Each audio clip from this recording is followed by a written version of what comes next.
Welcome to the Breaking and Gold Knuckleheads podcast, putting in overtime through the playoffs. It's my main man, Reggie. What's going on, Reg? Ken, what up? Call me NFC Championship Reggie. That's what I need you to call me. That's exactly what it is. Because we were hearing this song, at least in the bar, singing it, playing it over and over and over. Yeah. I ain't gonna lie, man. I got tired of singing.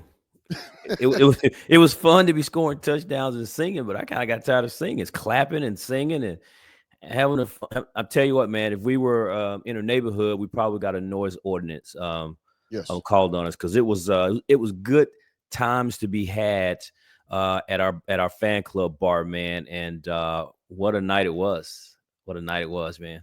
Yeah, I mean, there was people showing up that we hadn't seen in years. No, there's people showing up I never seen ever. Well, definitely that, right? Yeah. But all of a sudden, people that we hadn't seen in years, popping up and showing up, and like, where have you been? Yeah. Hey, everybody has life, and they're watching at home, and they're celebrating and doing whatever, but everybody wants to be with other Commander fans enjoying this ride. Yeah. Oh, absolutely. Absolutely. It was fun, man. And to your point, we had people showing up. It was, I wouldn't say standing in the room only because the space that we had is pretty large, but it was crowded. It was very, very noisy, a lot of fun, people running around, singing, jumping, clapping, dare I say dancing. I don't know. They were doing stuff, acting a fool, but it was all in good fun. And we had a great time, man. And I think just overall in our bar, I think there was probably, if I could count, I'd probably say there's probably about 6 Lions fans there. They had a few moments, but for the most part, man, they got drowned out. And that night belonged to the Commanders. Without a doubt. And it's one of those things that you almost pause and reflect back on. Commanders won 45-31. If you'd have told me the score before the game and asked me who won, I wouldn't have thought it would have been the Commanders. Oh, I agree. I mean, on the last podcast, I said take the under on the was it 50, 55 or something? Yeah, I totally disagreed with that. But if you'd have told me the score was 31-34, I would have thought Commanders might have won that game. But 45 and greatly helped out on defense. Defense scored a touchdown off an interception, and we'll go through some of that. But man, it was a ride, and a lot of fans at the bar. They were punching their ticket to the NFC division about probably at least halfway through the fourth quarter, and I wouldn't do it. I might have been the last one at the bar that I knew we were probably I knew the odds were going, but man, I just didn't want to. I didn't want to jinx it. Well, come on, man, put some names on it. I know you're talking about me. No. Hey, you and a lot of other people. You and a lot of other people, and I'm not knocking you. I'm just saying, man, I just, as great of a season as we have had, and everything happens, it's one of those things where I'm just waiting for that rug to get pulled out from under my feet. And with this team, it just doesn't happen. Fully understand. I fully understood why you was cautious to call game when there was still time on the clock. But given everything that has happened this season and where we were at that time, I felt pretty good about it, man. But again, I get it. I was being a little. I don't want to say what word I want to use here because I'm not an obnoxious guy. I wouldn't say I was being obnoxious, but I was very confident in the fact that the game was over and that we were. And I didn't knock you. I just wasn't ready to go there myself, Right. That's what I'm saying. I was feeling myself, right? Yeah. And I was feeling pretty good about where we were, but I certainly understood anybody who was hesitant to call game when there was still time on the clock because, listen, anything can happen. I get it. Right. But no, man, I was in a good mood, feeling good, and felt pretty confident about it, man. I will say this, man. This game turns out is the first time that Washington will be in the NFC Championship game since the 1991 season. And if you're old enough to remember, that was the last time we won a Super Bowl. Yes. So we have had a lot of down years, a little bit of positive, made the playoffs and those type of things. But this will be our first appearance in the NFC Championship game with a chance to go to the Super Bowl since we did that in 1991. As a result of that, Yes. I didn't realize this, but I found out that we, as in Washington, was tied with the Dallas Cowboys. Cowboy. Say it again. Cowboy. But we was tied with the Cowboys, man, for the second longest, for the longest streak. I'm sorry, longest streak in the NFC to make an appearance in the NFC Championship game. I know I said a mouthful there. So now, and what that means is we were in the 91 season and the Cowboys' last appearance was in the 95-96 season. So now that we have made the NFC Championship game, the Cowboys has the longest streak of not appearing in the NFC Championship game in the NFC conference. Yes. So that is a list I am glad to be off of. Well, and I don't know the exact number of years, but I think it's something like during this playoff, Washington now already just during this run has as many playoff wins as the Cowboys have had in the last 20 years. Yes. For example, Dak has played in the league 9 years and has two playoff victories, and yet Jayton's a rookie in his first year and already has 2. And might not be done. And he might not be done. It might not be done. This was a crazy game. We'll go over it. I'll throw a few stats out there that I kind of see as jumping out, and then we'll kind of talk about the flow of the game if you want. Jaden Daniels was 22 of 31, 71% for 299 yards. He rushed the ball 16 times. Until I saw that stat, I wouldn't have thought he rushed it 16 times. It didn't seem like it was that many for 51 yards. B-Rob, Eckler, and McNichols rushed the ball 25 times for, what is that, 100 doing my math in my head because I had them all individually. 77 yards, 47 yards, and 8 yards.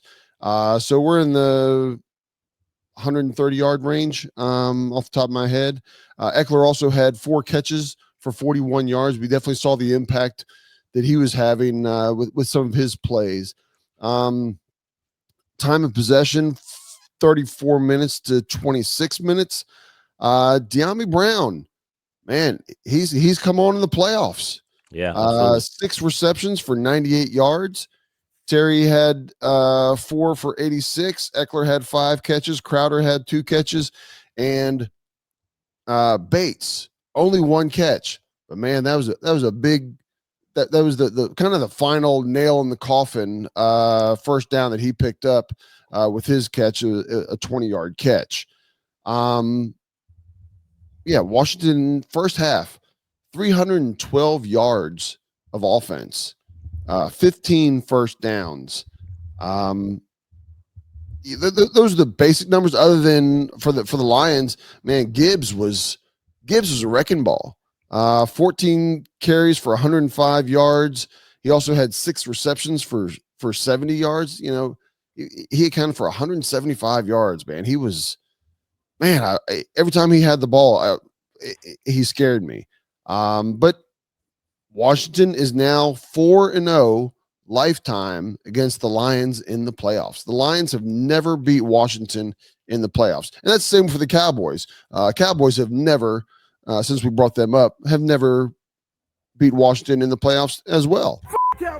So, that was very interesting, man. And so as you rattled off those numbers there, what's jumped out to me was one, the running game was there collectively by the running backs. Our running back essentially had over 100 yards, which was good. So you can essentially say we had a run game. Yes. Jayton was not our leading rusher, and that was something that we have seen over the past month. And so it was good to have Jayton complement the run game as opposed to being just a run game. So it was good to see that. And And to your point, I didn't think that he ran the ball that many times, but it just goes to show you with the time possession and the things that Washington was doing, because the ability to move the ball was certainly there. We talked about how we had to come away with points on these drives. And as a result of that, right, Washington scored, looking at my notes here, Washington scored the most points in team history for road playoff games, 45. But that 45 points ended up being the second most playoff points in team history. I don't know what the number is as a team history, but the 45 was the second most, but it was the highest most points scored on a road playoff game. Yeah. And I would have never thought that we put up 45 points on a Detroit, man. Even if we win the game, I thought, was hopeful that we win the game, but I didn't think 45 points would be the number that we put up. I mean, hell, we had 30 points in the first half. Yeah. Well, unbelievable. I mean, and I had said, before the game, as far as how I looked at it, I knew it was going to take 30 points. Matter of fact, I said 30 points. It's going to take 30 points to win the game, and it may go over 30 into 40, which it actually did. The rookies showed out in this game. It was a team win. It was a team win. 100% team win. But some flashy moments. Obviously, Jaden's moment is every single game this year. Right. But all of a sudden, we had our rookie cornerback picking off and defending and flying around the field. And man, it just goes to show what good drafting does. Good coaching to put these guys in position. It was just a total change from where we have been this year. I mean, even going down, what is it, the last 5-6 games, it's going down to the last plays.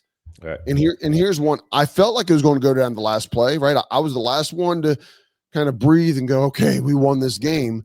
But for a lot of people, it was like, man, we're cruising the last 5 minutes, Yeah. And we're not used to that. So that's why I wasn't used to that. and that's fair, man. But to your point, though, the guys that were making some plays were the young guys, right? Yes. Rookie Mike Sainristil, 2 interceptions.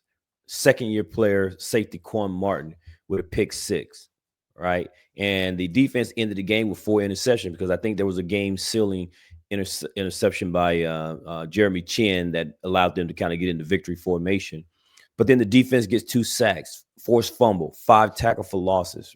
I mean, the defense came. I mean, it was big plays that was killing us, but I never thought the defense was just out of this game. I mean, Detroit's a good team. They were the number 1 seed for a reason. And so they were going to make plays. Yes. But the problem is they ran into what we talked about as their weakness was one of our strengths, and that was the mobile quarterback and ability to extend plays and make plays. And Washington and Cliff did a hell of a job of calling the right plays, and we got touchdowns instead of field goals.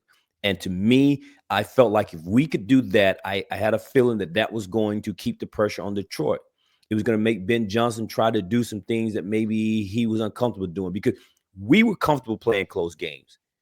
And Detroit was not. And we talked about it. Right. Would Detroit get tight?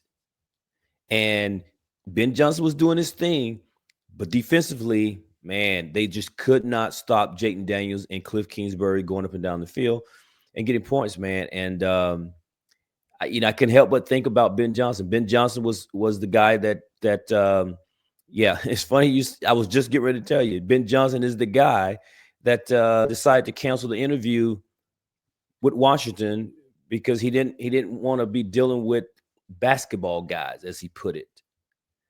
And look at these basketball guys now. Yeah. Look at these basketball guys now. Hey, they were running up and down the field like it was a basketball game, weren't they? Fast break. Yeah. So, but yeah, man, Ben Johnson. And look, I don't think this is going to hurt his ability to become a head coach this offseason. I guess now that their season over, he can go and get start doing some job interviews and things of that nature. Yep. But let me just say this for a brief moment.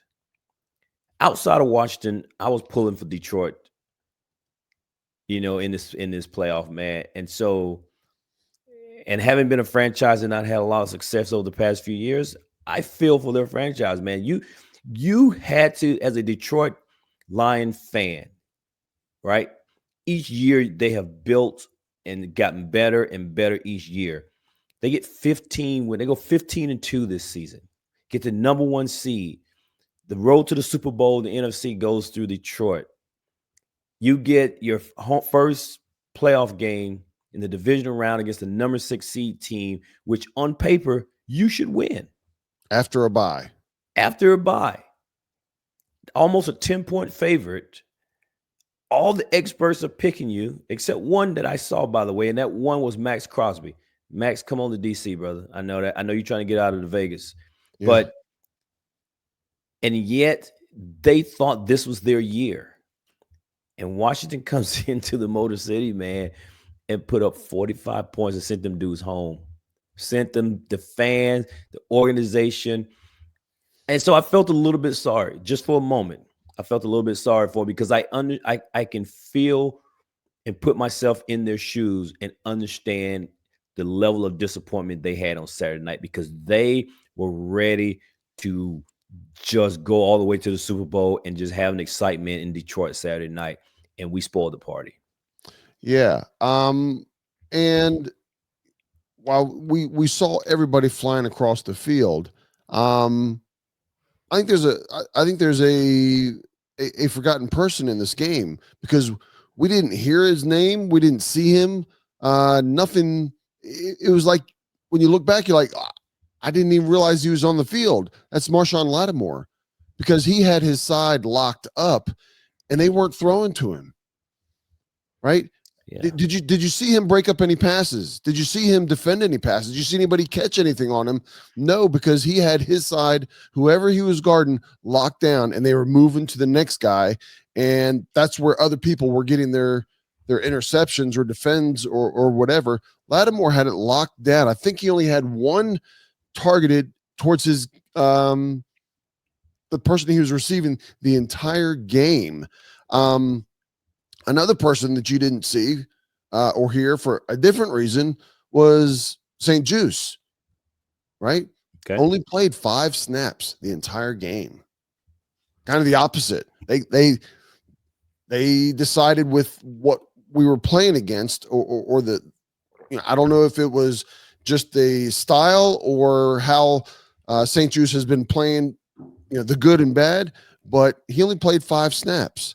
Marshawn Lattimore, I think, played all but like 4 or 5 snaps. Him and Luvu played the most time. Both of them were like 95% of the snaps the entire game.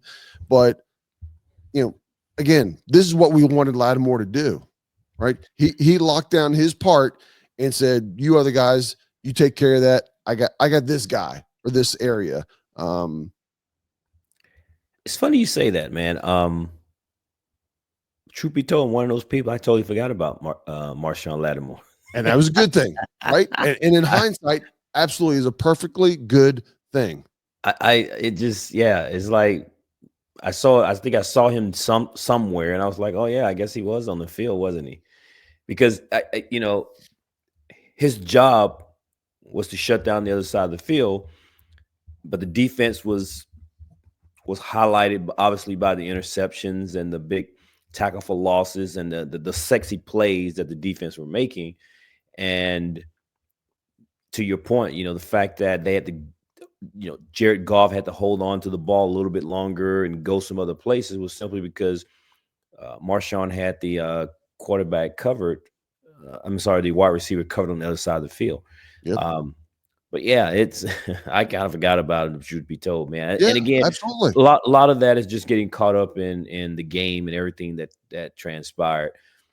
And so again, I didn't care necessarily who was on the field.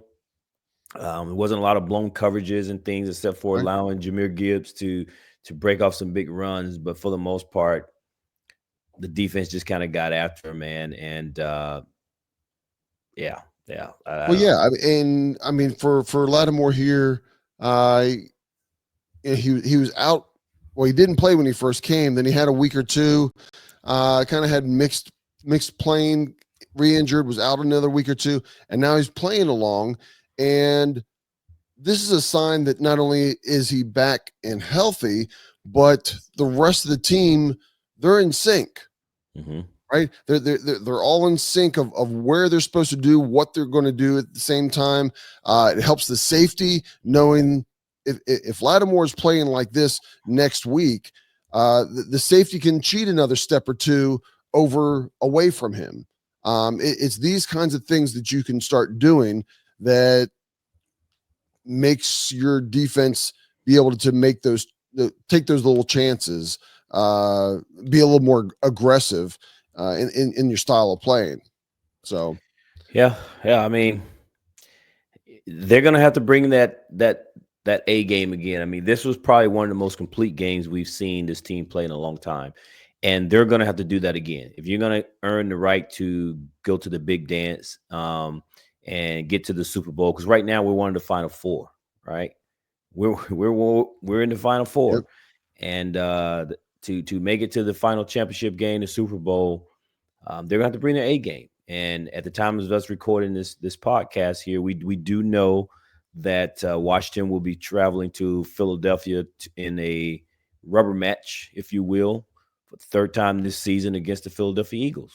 And we know how that went. First time they took care of us. Second time we took care of them. They tried to put an asterisk next to our win, but we're not going to let them steal our thunder. No. But at this point, man, it's for all the marbles, right? This game and the stakes couldn't get any bigger, because this isn't just you lose, you go home. This is a win, you go to the Super Bowl. Exactly. Right. Exactly. And familiar foe, division foe, and that type of thing. But we'll get into, unless you got some tidbit to kind of add to that, Ken, we'll get into our pregame podcast previewing that third matchup against the Eagles later on this week. But we do know that that's where the championship game will be played. Yeah, Sunday at 2:00 Central. This coming week. 2:00. 2:00 Central Time. Yes. The only thing I kind of comment on that kind of stood out a little bit to me was the offensive line did a good job. He had a little bit an extra tick of time to Jaden Daniels had an extra moment of time to go through his progressions and read. He wasn't scrambling. I mean, it's not that he didn't do it at all, but he was consistently comfortable back there. You know, they're on turf, but if it was in the grass, he would have finished the game fairly clean. His jersey, right. And even with Cosme getting injured, Trent Scott came in, and we asked, "Hey, is Cosme back in or not?" And they did an entire series, and we didn't even notice, right? And then we're trying to see, well who's in there? Oh, it's Trent Scott. So he stepped in, and I'm not going to say he's as good as Cosme, but he did a good job, right? There was there wasn't all of a sudden this crazy pressure coming in from where he took over. We continued to run the ball and run our offense like we did. And if you didn't look at the numbers and didn't know that Cosme got injured, you wouldn't have known, not in this game. So, next man up type of thing. Kudos to Trent Scott for stepping in and taking care of that role and the entire offensive line overall. Yeah, absolutely, man. The offensive line did a hell of a job. Penalties were down. It wasn't a major game with a lot of penalties called against us. Yep. But just a little bit, a little nugget on the injury to Sam Cosme. Sam Cosme has an ACL injury, so he has been ruled out by Dan Quinn and the team. He's out for the rest of the season. What I don't know is whether or not it's just an ACL sprain or if it's a complete tear and he's going to have to go through the whole surgery process. But nonetheless, what's important here is the fact that he is lost for the rest of the season. So Trent Scott and whoever else they have to be backup offensive linemen, they're going to have to step up. And I agree. Trent Scott did a hell of a job. I didn't even realize Sam wasn't back in the game. But Trent's got to do it again, right? Yep. and then we can't afford Trent or another lineman to get injured or banged up in the game, because now this affects the depth. And so it's going to be very important, very important. And let's be honest. The Eagles front, there's some very large men. Yes. On the side of, on that side of the ball. But again, we'll get into that. Well, man, I'm you talked excited. real quickly. I don't want to pass it over real quick. Penalty wise, Washington only had 4 penalties the entire game. Right. Yeah. And I know one of them was the bogus face mask that never touched his face mask. And I think another one was a pass interference or something like that that was called, that there was nothing there. So Washington played a clean game. Right. I mean, we got to acknowledge that, because they were hurting themselves at the end of the regular season with penalties. And man, they've the last 2 games here, they've turned it, made that conscious effort not to make stupid penalties. And you know, it's paying off. It's keeping drives going by not hurting yourself. It's limiting the other team. It's not helping the other team continue their drives with foolish penalties. So, and it was keys to victory, right? We talked about the game, and we talked about cutting out the penalties, and we've seen that in the last 2 games. And here they are 2-0 in the playoffs as a result of it. And you put up the graphic there of showing how the linebacker actually grabbed the pads of the Detroit Lions running back there, and what's that, Montgomery? And Dante Fowler. And that they didn't review that. I guess you can't review a flag like that, which I don't understand, because they review some other flags that they throw. And to me, they need to look at this. The NFL has a lot of cameras, and they inject themselves into the game on other areas. And if there's a blatant missed call, you got to make it correct, right? Right. And so, because that drive, that would have been 4th down, and that gave them 1st down, and they went on to score a touchdown on that play. And but a lot of fans, networks, and other people on social media is trying to say that we got away with injuring Jared Goff on that pick 6. If you recall, he's running over there trying to run toward the defender / now ball carrier, and Frankie Louvu lit him up. Yes, he did. And Jared Goff, kind of got injured. And at one point, I thought he was going to be out of the game, because they took him in the back, and then they put him in the blue tent. And I thought, okay, well, this is going to be a concussion deal, and he may be lost for the game. And Teddy Bridgewater comes in and goes down the field, and they score a touchdown. But yet, they're trying to say that was a dirty play by Frankie Louvu. At that point, he's a defender. Correct. Right? He could easily come over there and push our guy out of bounds and keep him from scoring. Right. So it was a block. And listen, anytime and he's putting himself into the play. It wasn't like he stayed over the side and let everybody else go on. He put himself into the play. Right. They took out the crack back block and if you're blocking some guy, because people used to go hunt the quarterback whenever there was an interception. But if he was out of the play, it wasn't any of that type of stuff. He actually was running toward the ball carrier and could have pushed him out of bounds. But instead, he put himself into play, and Frankie Louvu blocked him. Right.